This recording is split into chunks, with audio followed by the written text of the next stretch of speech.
1984. A state is nothing more than a reflection of its citizens. The more decent the citizens, the more decent the state. If you practice a religion, then your private and public life will be influenced by a sense of moral responsibility.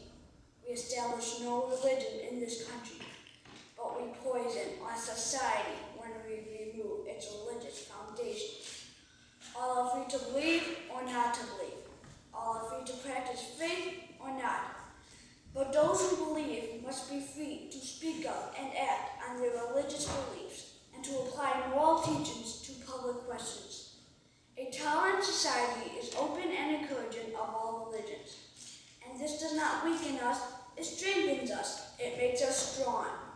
If we look back through history at the many great civilizations that rose up to rule down us and that fell, you'd find that they all have one thing in common: turning away from God. Without God, there's no virtue, because there's no prompting of a conscience.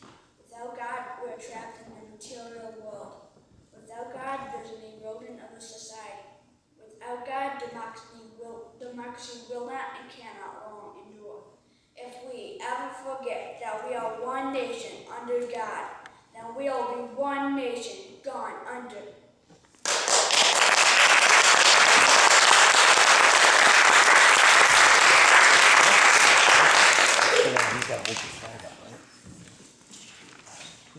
Our next speaker is Alexandra Smith, and the speech is entitled "The Grand Old Flag."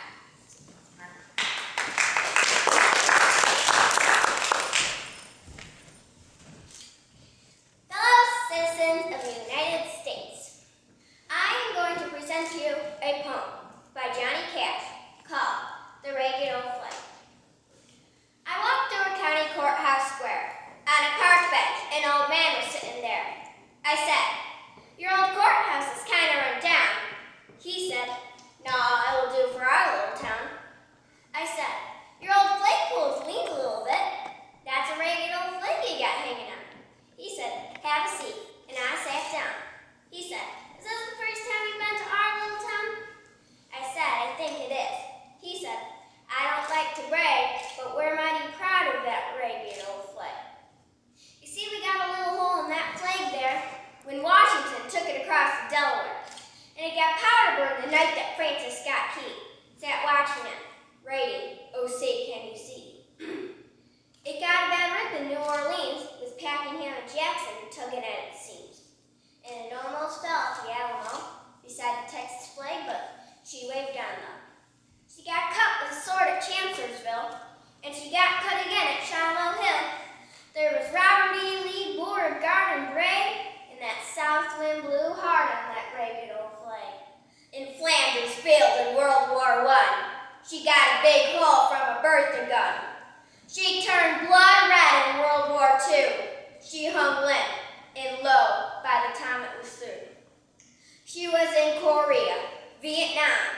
She went where she was sent by her Uncle Sam. She waved upon our ships upon the grainy foam, and now they've about quit waving her back here at home. In her own good land she's been abused. She's been burned, dishonored, denied, refused, and the government for which she stands is scandalized throughout the land. And she's getting threadbare, she's wearing thin, but she's in good shape for what shape she's in. 'Cause she's been through the fire before, and I believe she can take on a whole lot more. So we raise her up gently every morning, we take her down carefully every night. We don't let her touch the ground, we fold her up right.